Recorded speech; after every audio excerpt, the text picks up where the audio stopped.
Republic టీవీని Telugu Desam party ban చేసిందన్న వార్త చూడగానే నిజంగా నవ్వొచ్చింది. ఎందుకంటే కేంద్రంలో అధికారంలో ఉంది వాళ్ళే, రాష్ట్రంలో అధికారంలో ఉంది వాళ్ళే.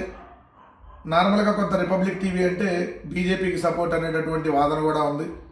అలాంటి ఛానల్ని మరి బాయ్కాట్ చేశారంటే ప్రశ్నించేటటువంటి ఏ జర్నలిస్ట్ గొంతైనా నొక్కేస్తాం, ఏ ఛానల్ అయినా ఆపేస్తాం, ప్రశ్నించేటటువంటి సోషల్ మీడియాలో ప్రశ్నించేటటువంటి కార్యకర్తల మీద తప్పుడు కేసులు పెడతాం, గంజాయి కేసులు పెడతాం. అదేవిధంగా ప్రశ్నించేటటువంటి యూట్యూబర్లను లేదంటే ప్రశ్నించేటటువంటి పత్రికలను ఛానల్ను అందరినీ బ్యాన్ చేసుకుంటా పోతామంటే అక్కడే తెలుగుదేశం పార్టీ ఎంత దారుణంగా వైఫల్యం చెందింది 18 నెలల కాలంలో అనడానికి ఇది నిదర్శనం. అయినా వీళ్ళకి బ్యాన్ చేయడం కొత్త ఏం కాదు, తర్వాత మళ్ళీ ఏదైతే ఎత్తేయడం కూడా కొత్త కాదు. సిబిఐని ఈడీని రాష్ట్రంలోకి రాని అన్నాడు చంద్రబాబు నాయుడు గారు. సిబిఐ ఈడీని తర్వాత రానిచ్చాడు. నరేంద్ర మోడీని బ్యాన్ చేస్తున్నా అని చెప్పి నల్లబేలులు వదిలాడు.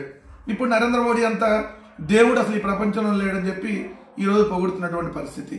ఒక్కటైతే స్పష్టంగా చెప్తా ఉన్నా, 18 నెలల చంద్రబాబు నాయుడు గారి దారుణమైనటువంటి పరిపాలనని ఎవరు ప్రశ్నించినా వాళ్ళని కేసులు పెడతాం, వేధిస్తాం, లేదంటే చంపేస్తాం అంటే దీన్ని ఎవడో కూడా రాజకీయ పార్టీ అంటూ ఉగ్రవాద సంస్థ అంటారు. ఈరోజు తెలుగుదేశం పార్టీని నిజంగా రిపబ్లిక్ టీవీ వాళ్ళు బ్యాన్ చేయాలి.